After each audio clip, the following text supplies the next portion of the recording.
नमस्कार मंडळींनो, कथामृतच्या माझ्या सर्व श्रोत्यांना माझा मनपूर्वक नमस्कार.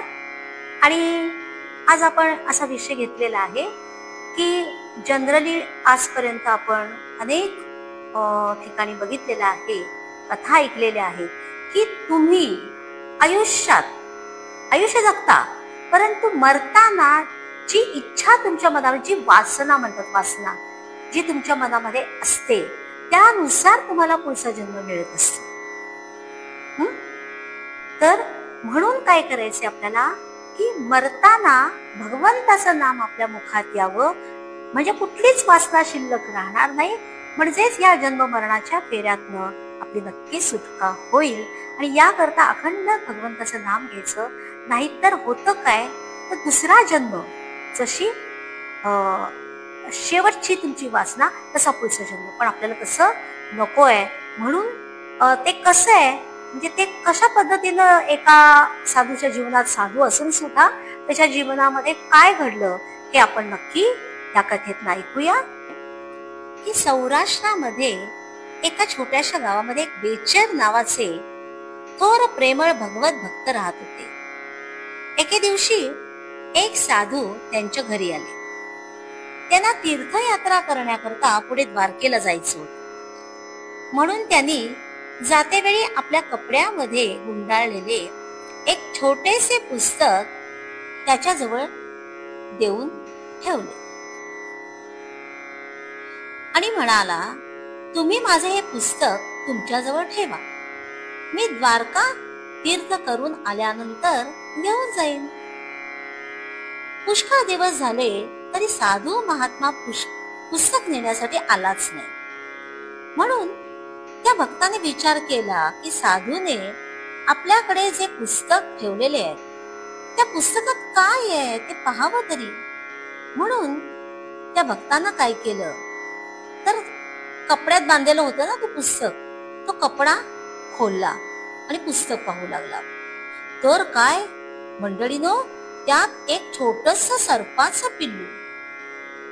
तेव्हा त्या भक्ताने ते पिल्लू सांडशी मध्ये घट्ट पकडून दूर फेकून दिलं. परंतु थोड्याच वेळात ते पिल्लू परत त्या पुस्तकावर आलेलं दिसलं. हे पाहून भक्ताच्या मनामध्ये आलं की यामध्ये काहीतरी रहस्य आहे. कारण त्या कापडामध्ये सर्पाचं पिल्लू येतं काय, आणि ते मी नेऊन बाहेर टाकलं तरी सुद्धा ते परत इथंच आलेलं आहे. त्यामुळे काहीतरी रहस्य आहे. त्या भक्ताने त्या पुस्तकाचं कव्हर फाडून काढलं तर त्यात एक 100 रुपयाची नोट दिसली. तेव्हा त्या भक्तानं ते रुपये पुस्तकाच्या वेगळे ठेवले. तेव्हा तो साप लगेच पुस्तकावरून त्या रुपयावर जाऊन बसला.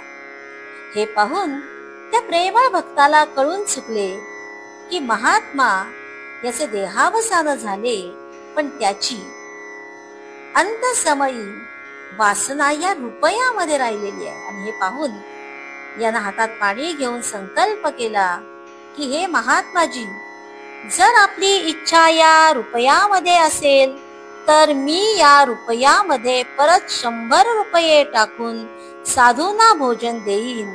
असा संकल्प केल्याबरोबर आणि पाणी सोडताच तो साप तिथेच मृत्यू पावला.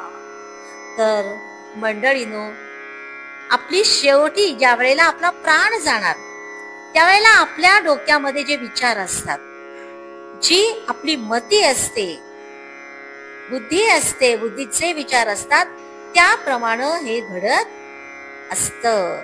जसं जड भरताचं पूर्ण सिद्धी प्राप्त होणार, परंतु मन अडकलं हरणाच्या पिल्लात आणि परत त्याला हरणाचा जन्म प्राप्त झाला.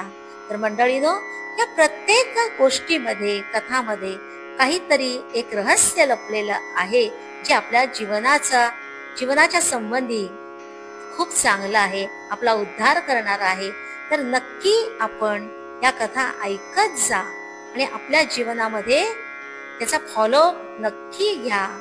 आजची होती ही कथा आणि परत आपण पुढची कथा घेऊन उद्या भेटणार आहोत. तोपर्यंत तोपर्यंत राम राम मंडळी, नमस्कार.